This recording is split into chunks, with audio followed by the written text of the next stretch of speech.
ഇതൊരു അന്താരാഷ്ട്ര ദിനമാണ്. ജൂൺ 15 മുതിർന്ന പൗരരോടുള്ള അതിക്രമങ്ങൾക്കെതിരായ ബോധവൽക്കരണ ദിനാചരണമാണ്. നമ്മുടെ ചുറ്റുപാടുകളും മുതിർന്ന ആളുകൾ വീടുകളിലും വീടുകൾക്ക് പുറത്തും ആക്രമിക്കപ്പെടുന്നു എന്നുള്ള ദൗർഭാഗ്യകരമായ ഒരു കാര്യം നിലനിൽക്കുന്നു.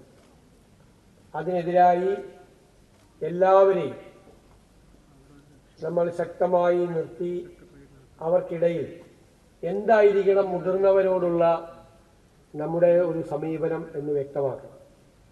ഞാൻ പറയുന്നതിന് മുമ്പ് നിങ്ങളോട് ക്ഷമാപണം നടത്തുകയാണ്. ഞാൻ വൈകിയാണ് വന്നത്. രാവിലെ 8:30 മണിക്കുണ്ടായ സ്ത്രീകൾക്ക് KSRTC ബസ്സിലുള്ള സൗജന്യ യാത്രയുടെ ഉദ്ഘാടനമായിരുന്നു. പ്രതീക്ഷിച്ചതിലും താമസിച്ചാണ് അത് തീർന്നത്. അതുകൊണ്ടാണ് വൈകിയത്. നിങ്ങൾക്ക് എല്ലാവർക്കും ഉണ്ടായ അസൗകര്യത്തിൽ ഞാൻ ക്ഷമ ചോദിക്കുകയാണ്. മുതിർന്നവരെ ഇങ്ങനെ കാത്തിരുത്താൻ പാടില്ല. എനിക്ക് വളരെ സന്തോഷം ഈ വേദിയിലെത്തിയപ്പോൾ ഇവിടെ മുതിർന്നവരും 2 തലമുറയിലും 3 തലമുറയിലും പെട്ട ആളുകളുണ്ട്. കുട്ടികൾ ഉൾപ്പെടെയുള്ള ചെറിയ തലമുറയിൽപ്പെട്ട ആളുകളുണ്ട്. സത്യത്തിൽ ഈ വിഷയത്തിൽ ഏറ്റവും കൂടുതൽ ബോധവൽക്കരണം ഉണ്ടാകേണ്ടത് വളരുന്ന തലമുറയുടെ ഇടയ്ക്കാണ്. എന്തുകൊണ്ടാണ് സർക്കാർ മുതിർന്ന പൗരന്മാർക്കൊരു വകുപ്പുണ്ടാക്കിയത്? ഞാൻ അഭിമാനത്തോടെ പറയുന്നു, നമ്മുടെ രാജ്യത്ത് ആദ്യമായിട്ടാണ് ഒരു സംസ്ഥാനത്ത് മുതിർന്ന പൗരന്മാർക്ക് പ്രത്യേകമായി ഒരു വകുപ്പുണ്ടാക്കുന്നത്. മുൻകൂട്ടി പറഞ്ഞതാണ്, അധികാരത്തിൽ വന്നാൽ അത് ചെയ്യുമെന്ന് പറഞ്ഞു. ഞാൻ കരുതുന്നത് ഒരു സമൂഹം പരിഷ്കൃതമാണോ അല്ലയോ എന്ന് എങ്ങനെയാണ് പരിശോധിക്കുന്നത്? ഒരു സമൂഹം പരിഷ്കൃതമാണോ അല്ലയോ എന്ന് പരിശോധിക്കുന്നത് ആ സമൂഹത്തിലെ മുതിർന്ന പൗരന്മാരോട് എങ്ങനെ പെരുമാറുന്നു എന്നത് കണക്കാക്കിയിട്ടാണ്. എൻ്റെ ഏറ്റവും വലിയ സ്വപ്നം 2-3 വർഷങ്ങൾ കഴിയുമ്പോൾ ഇന്ത്യയിലെ ഏറ്റവും വലിയ പരിഷ്കൃത സമൂഹം കേരളമാണ് എന്ന് നമുക്ക് രാജ്യത്തോട് പറയാൻ കഴിയും. മുതിർന്ന പൗരന്മാർ എല്ലാ തലങ്ങളിലുമുള്ള, ചിലപ്പോൾ സാമ്പത്തികമായി സാമൂഹ്യമായി ഒക്കെ പിന്നോക്കം നിൽക്കുന്നവരുൾപ്പെടെ മുന്നോക്കം നിൽക്കുന്നവരുൾപ്പെടെയുള്ള എല്ലാവരും അവരുടേതായ പ്രശ്നങ്ങൾ അനുഭവിക്കുന്നുണ്ട്. അതിന് നമുക്ക് കൃത്യമായ പരിഹാരങ്ങളുണ്ടാകും. കേരളത്തിൽ മുതിർന്ന പൗരന്മാർക്ക് വകുപ്പ് രൂപീകരിക്കുന്നത് മുതിർന്ന പൗരന്മാർക്ക് കുറെ ഔദാര്യം നൽകാനുള്ള ഒരു പദ്ധതിയല്ല. അത് ലോകത്ത് അറിയപ്പെടുന്നത് സിൽവർ ഇക്കോണമി എന്നാണ്. സിൽവർ എന്ന് പറഞ്ഞാൽ നമ്മുടെ മുടി കളറാണ്. സിൽവർ വെള്ളിയാണല്ലോ. വെള്ളി വീഴുന്ന പ്രായമുള്ളവർക്കാണെന്നാണ്. ഇപ്പൊ ആരും വെള്ളി വീഴ്ത്താനും ശ്രദ്ധിക്കാറുണ്ട്. സോപ്രസാരെ പോലെ അപൂർവ പേരാണ് അത് ശ്രദ്ധിക്കാത്തത്. അപ്പോ സിൽവർ ഇക്കോണമി എന്ന് പറയുന്നത് അതൊരു സമ്പദ് വ്യവസ്ഥ കൂടിയാണ്. പ്രായമായ ആളുകളെ നമ്മൾ സജീവമാക്കുക എന്നതാണ്. അവർക്ക് വരുമാനം ഉണ്ടാക്കുക, അവർക്ക് സാമൂഹ്യ സാമ്പത്തിക മേഖലയിൽ പങ്കാളിത്തം ഉണ്ടാക്കുക. ഒരു സ്റ്റേജ് കഴിയുമ്പോൾ അവർക്ക് പരിചരണം വേണം, കുടുംബത്തിന്റെ പരിചരണം വേണം. ചിലപ്പോൾ കുടുംബത്തിന് അതിന് കഴിയാതെ വരുമ്പോൾ സമൂഹത്തിന്റെ പരിചരണം വേണം. സമൂഹം അവരെ ചേർത്ത് നിർത്തണം. നമുക്ക് കേരളത്തിലെ മുതിർന്ന പൗരന്മാരോട് പറയണം, എല്ലാവരും ചേർന്ന് പറയണം, നിങ്ങൾ ഒറ്റയ്ക്കാകില്ല. ഒരു കാരണവശാലും നിങ്ങൾ ഒറ്റയ്ക്കാകില്ല. നിങ്ങളുടെ കൂടെ നമ്മൾ എല്ലാവരും ഉണ്ടാവും. എല്ലാവരും ചേർന്നുണ്ടാകും. 2 തലമുറയിൽപ്പെട്ട ആളുകൾ, എല്ലാ തലമുറയിലും പെട്ട ആളുകൾ പ്രായമായി വരികയാണ് അല്ലേ?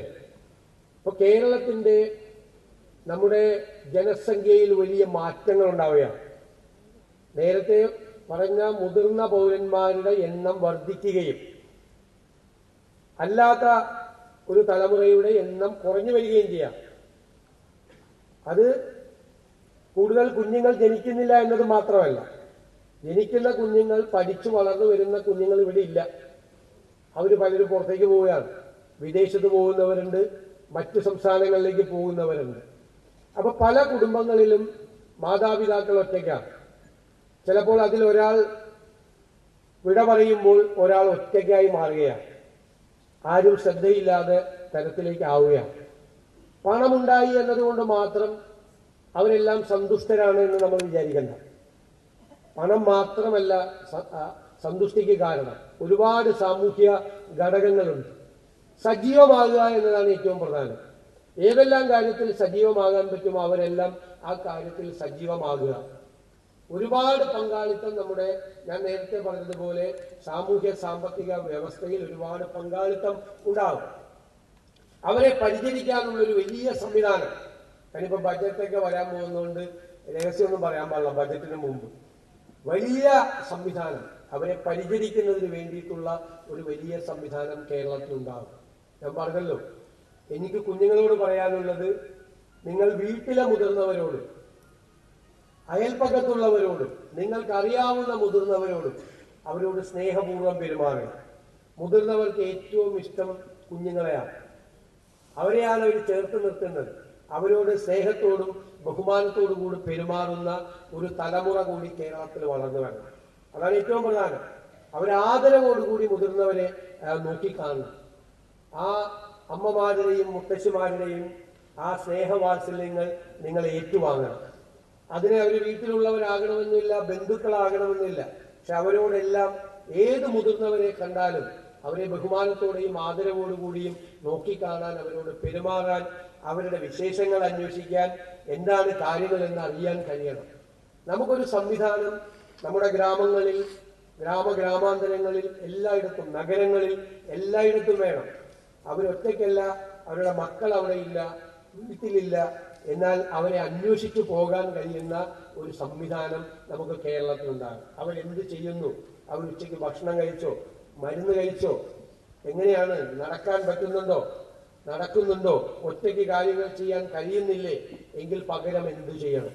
ചിലപ്പോൾ പണമുള്ളവർക്ക് ഒരാളെ വയ്ക്കാൻ കഴിയും, പണമില്ലാത്തവർക്ക് അത് കഴിയില്ല. അല്ലാത്തവർക്ക് നമുക്ക് എങ്ങനെ സഹായിക്കാൻ കഴിയും എന്ന് ഈ സമൂഹം, കേരളീയ സമൂഹം ചിന്തിച്ചു തുടങ്ങുകയും പ്രവർത്തിച്ചു തുടങ്ങാൻ പോവുകയും ചെയ്യുന്നതിൻ്റെ ഒരു തുടക്കമാണ്. എനിക്ക് പറയാനുള്ളത്, എൻ്റെ വാക്കുകൾ ഇതാണ്.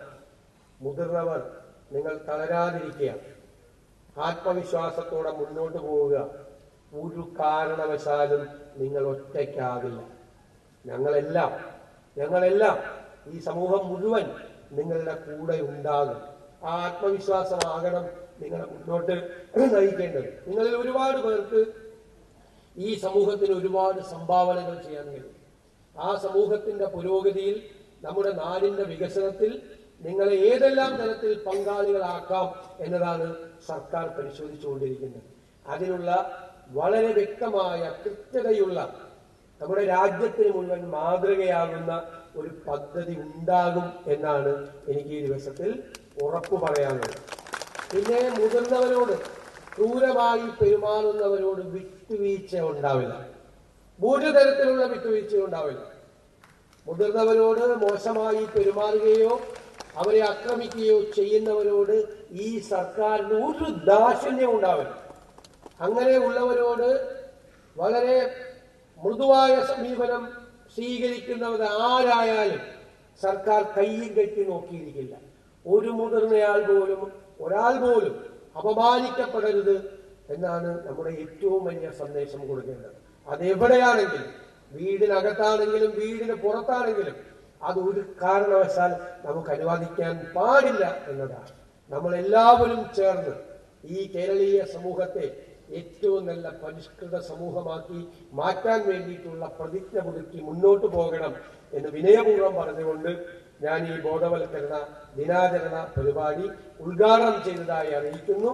നല്ല രീതിയിൽ ഈ ചടങ്ങ് സംബന്ധിച്ച ബഹുമാനപ്പെട്ട മന്ത്രി ശ്രീ ഗഫൂറിനെയും ഉദ്യോഗസ്ഥരെയും ഞാൻ പ്രത്യേകമായി അഭിനന്ദിച്ചുകൊണ്ട് എന്റെ വാക്കുകൾ ചൊല്ലി.